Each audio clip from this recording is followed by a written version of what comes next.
Brother Greg Boston will exhort us this morning. His title is Obedience. And in connection with his talk, he's asked that we read from John chapter 14, verses 21 through 24.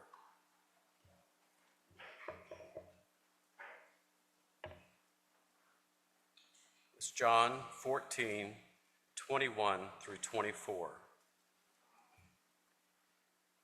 Whoever has my commands and keeps them is the one who loves me. The one who loves me will be loved by my Father, and I too will love them and show myself to them.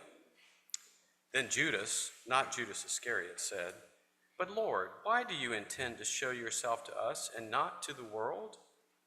Jesus replied, "Anyone who loves me will obey my teaching.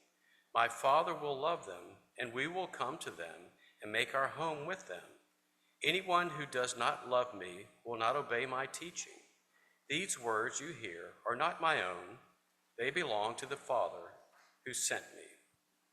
Thus, reading in John, we'll now turn our attention to our brother Greg on the subject of obedience.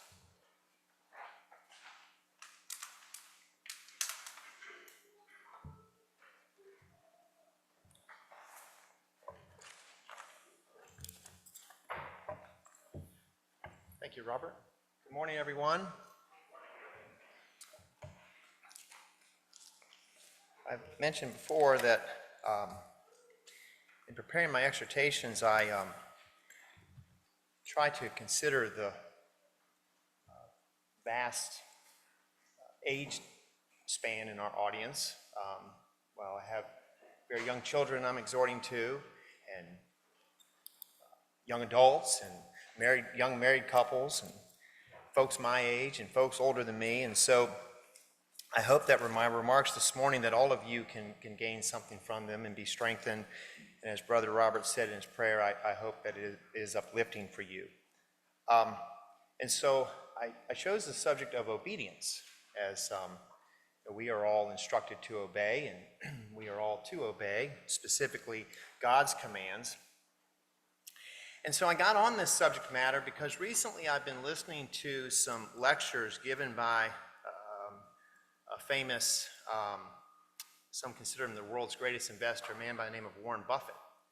Many of you probably know who he is, but for those of you that don't, Warren Buffett owned a company by the name of Berkshire Hathaway, and then it became public, and he's been the CEO of Berkshire Hathaway for many years.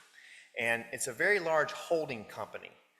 They own about 75, 80 companies.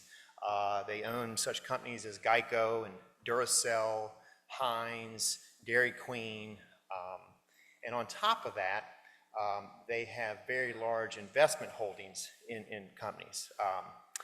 They own over 400 million shares of Coca-Cola stock. They're the largest investor of American Express. They own over 400 million shares of Apple. They own almost 1 billion shares of Bank of America. And so, well, when you think about a man that has this wealth, one of the wealthiest men in the world, you kind of get a certain idea of what he might be like. But then when you listen to him talk, and you listen about the way he is, you realize that he's achieved this success by being very simple, just very common sense business practices, and striving to always do the right thing. And so he says that when they are looking to hire an executive, like a CEO for one of these companies that they own, there's 3 things that he looks at. He says those 3 things are intelligence, energy, and along with the energy, of course, comes work ethic, and the final thing is integrity. And he says that integrity is the most important thing. He said, in fact, if they have the first 2, if they have intelligence and they have a high energy level, but they don't have integrity, we're not going to hire them. In fact, we're scared of someone that is intelligent and has a lot of energy, but doesn't have any integrity. And he states, if you don't have integrity, we would just assume you be dumb and lazy. Because if you're intelligent and energetic and no integrity, you're a danger to all of us. So what is the definition of the word integrity? Integrity is the quality of being honest and having strong moral principles. So to be a person with integrity, doing the right thing and following the rules are very important to you. And so obedience, right? You're an obedient person. The word obedient means complying or willing to comply with orders or requests, submissive to another's will. And so last week in Brother Jerry's exhortation, he reminded us that God doesn't care about our outward appearance. He cares about what's inside. And so we determine if we have integrity or good character. We determine if we obey the laws or do the right thing. Having integrity is a choice and is not determined by how tall we are or how strong we are or how we look or how intelligent we are. No, it's a conscious decision that we make over and over again to do the right thing. And sometimes doing the right thing means a worse outcome for us. Mr. Buffett writes a letter to the CEOs of all the companies that work for him each year. And he says that letter is very short, and it's the same letter every year. And he tells them that our goal is to make money each year. And there's going to be some years that we lose money, and we can overcome losing money. But what we cannot overcome is doing something unethical or something with a lack of integrity, which results in the loss of faith and trust of our customers. God's rules and laws are the most important ones that we must follow. But we're also instructed that we must follow the laws of the land. In Romans 13, verse 1, we read, "Let everyone be subject to the governing authorities, for there is no authority except that which God has established. The authorities that exist have been established by God." And we know in Mark 12, when Jesus is confronted by the Pharisees, he instructs them to give unto Caesar what is Caesar's, right? So we know that we are to follow the laws and rules of the land as long as those rules and laws don't overstep God's rules and laws. So obeying rules and laws and striving to do the right thing is not only best for us, but it's one of the ways we show love for others, isn't it? Let's think of an example of a law of the land that we have that's a pretty simple one, right? That at a red light when we're driving, we're supposed to stop. Well, my kids will tell you that oftentimes I think that a yellow light means speed up and quickly get through the intersection as opposed to slow down and prepare to stop. But running a red light, that's a very selfish thing, isn't it? It's putting yourself in danger, but more importantly, it's putting all the others in that intersection in danger. And it's basically saying, hey, where I'm trying to get to is more important than where you're trying to get to. And so a simple thing, just like stopping at a red light and obeying those laws, right? That's showing love for others. That's showing others that your life is important. Me obeying this law is important for me and for you as well. So if we constantly break laws, if all of us ran red lights, well, we obviously would have a very dangerous situation, and we would have chaos. The definition of chaos is complete disorder and confusion. So chaos is what we have in a society where no one obeys laws and rules. And we see there are countries, right, that they are in chaos because rules aren't enforced. Oftentimes the government is corrupt, right? And there's total corruption. No one cares about obeying rules and laws, and they cannot function. The society cannot function that way. So God provided the Israelites, right, with the 10 Commandments. And we find these first given in Exodus chapter 20. But it's very interesting that it starts in verse 3 of Exodus 20. But in verse 2, God says something very interesting that I think we often overlook. He says in Exodus 20, verse 2, it says, "I am the Lord thy God, which have brought thee out of the land of Egypt, out of the house of bondage." And then in verse 3, he starts with the 10 Commandments. God is reminding his people that he loves them, that he is there for them. He brought them safely out of Egypt. He brought them out of the harsh slavery that they endured, and he loves them. And that these 10 rules he's providing to them is to help them. God provided the 10 Commandments to help the Israelites and the rest of us to lead our best lives. They are a code of moral laws for us to live by. They are not a set of rules that we should follow out of fear or guilt. Rather, they serve as guideposts to lead us down the straight and narrow path and show us our need for God in Jesus when we stray from that path. So let's think about the Ten Commandments. I'm going to read them in the order of Exodus chapter 20. Number 1, you shall have no other gods before me. Number 2, you shall not make idols. Number 3, you shall not take the name of the Lord your God in vain. Number 4, remember the Sabbath day to keep it holy. Number 5, honor your father and mother. I'm going to repeat that one. Number 5, honor your father and mother. Right? That 9th row back there, you hear that one? Okay. All right. Number 6, you shall not murder. Number 7, you shall not commit adultery. Number 8, you shall not steal. Number 9, you shall not bear false witness against your neighbor. And number 10, you shall not covet. The first 4 commandments we see deal with our relationship with God, which are the most important commandments that we have. And then the next 6 deal with our relationships with one another. Think about how wonderful our world would be if everyone, all the time, followed those 10 commandments. Think of the peace, the safety, the comfort, the lack of chaos that there would be in our daily lives if everyone strictly adhered to these 10 rules for God and for others. See, we can't just pick and choose the laws that we want to follow. We can't just pick and choose God's rules and laws and commandments that he's given and said, you know what, I really like this one, and this is great and easy to follow, but I don't like this one. I'm not going to worry about this one, because they all apply.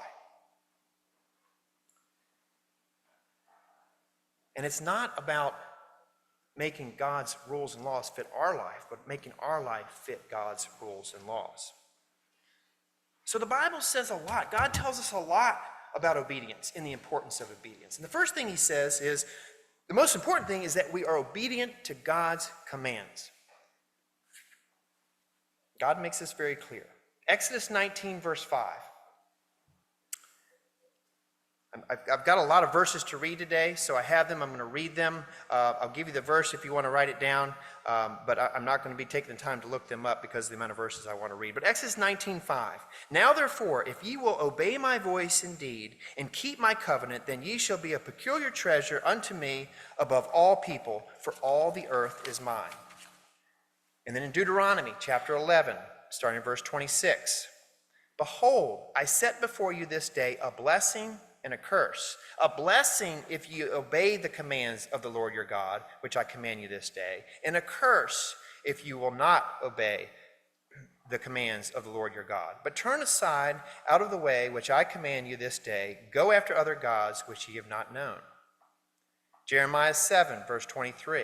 But this thing commanded I them, saying, obey my voice, and I will be your God, and ye shall be my people, and walk ye in all the ways that I have commanded you, that it may be well unto you.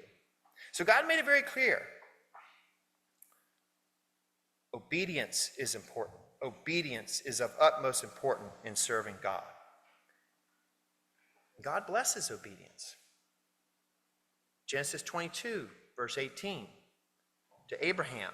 And in thy seed shall all the nations of the earth be blessed, because thou hast obeyed my voice. In Deuteronomy chapter 5, verses 32 and 33. Ye shall observe to do therefore as the Lord your God hath commanded you. Ye shall not turn aside to the right hand or to the left. Ye shall walk in all the ways which the Lord your God hath commanded you, that ye may live, and that it may be well with you, and that ye may prolong your days in the land which ye shall possess. In Matthew chapter 7, verse 21. Not everyone that saith unto me, Lord, Lord, shall enter into the kingdom of heaven, but he that doeth the will of my Father which is in heaven. In 1 John 3, verses 23 and 24.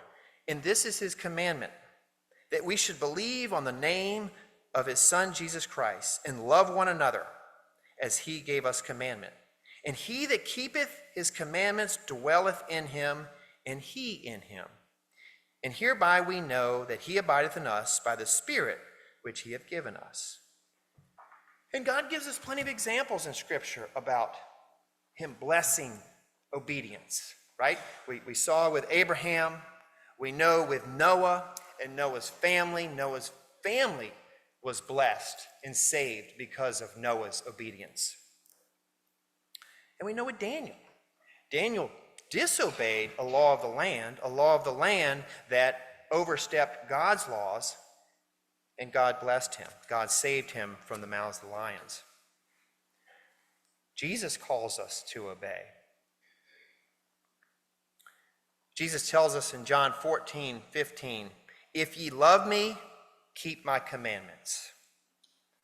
In Luke 11:28, but he said, yea, rather, blessed are they that hear the word of God and keep it. These are such simple instructions. It's instructions that all of us know, right? From the youngest person in the audience to the oldest, we know that's what we're instructed to do, but it's not easy. And it's because our own desires and sinful desires and selfish needs get in the way. And I'm speaking right to myself on that. But obedience to God proves our love for God and Jesus. Let's go back to the verses that Brother Robert read for us this morning in John 14,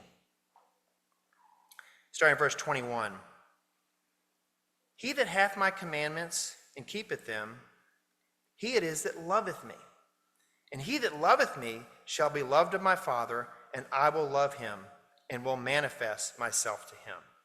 In verse 23, Jesus answered and said unto him, if a man love me, he will keep my words. That's how we show our love. We show our love to God and Jesus by obeying him and obeying them, obeying their words and their commandments. And my Father will love him, and we will come unto him and make our abode with him. He that loveth me not keepeth not my sayings, and the word which ye hear is not mine, but the Father's which sent me. And turning over the page here to John chapter 15 and verse 10, Jesus says again, if ye keep my commandments, ye shall abide in my love, even as I have kept my Father's commandments and abide in his love. If ye keep my commandments, ye shall abide in my love. A very simple instruction from Jesus.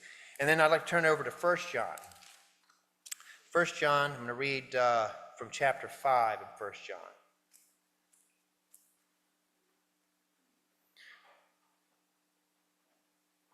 1 John chapter 5, starting in verse 2. By this we know that we love the children of God, when we love God and keep his commandments. For this is the love of God, that we keep his commandments, and his commandments are not grievous. And also over to 2 John, the first chapter, or only chapter, verse 6. And this is love, that we walk after his commandments. This is the commandment, that as ye have heard from the beginning, ye should walk in it. But we also know that disobedience leads to sin and death. Turn to Romans chapter 5. Romans chapter 5. One of many verses that tell us this. I'm only going to read a few here. But Romans chapter 5, in verse 19. For as by one man's disobedience many were made sinners, so by the obedience of one shall many be made righteous. And we've already read this, but turning over to Deuteronomy chapter 11.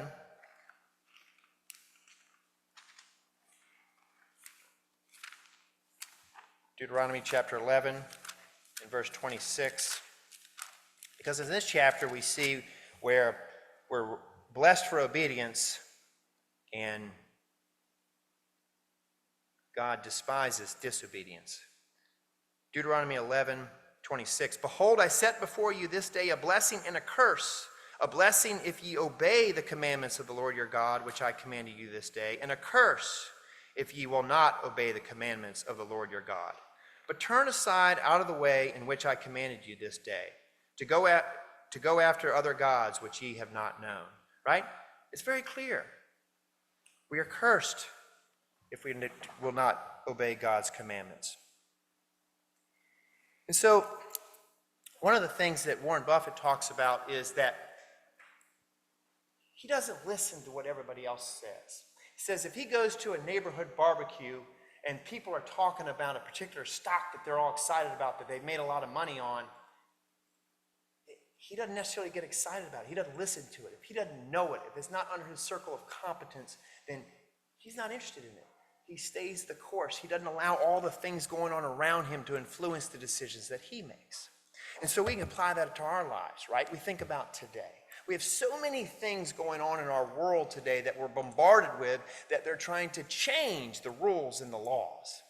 And now we're in election year, so we have political candidates trying to tell us what's right and what's wrong and what's their viewpoint of things. And if we get caught up in it, we're in trouble. Instead, we need to stay the course, right? We need to follow God's commands. They are our guideposts. And remember the 5 points that we discussed this morning. That 1, disobedience leads to sin and death. Following God's commands is first and most important. God blesses obedience. Jesus calls us to obey. And obedience to God proves our love for God and Jesus.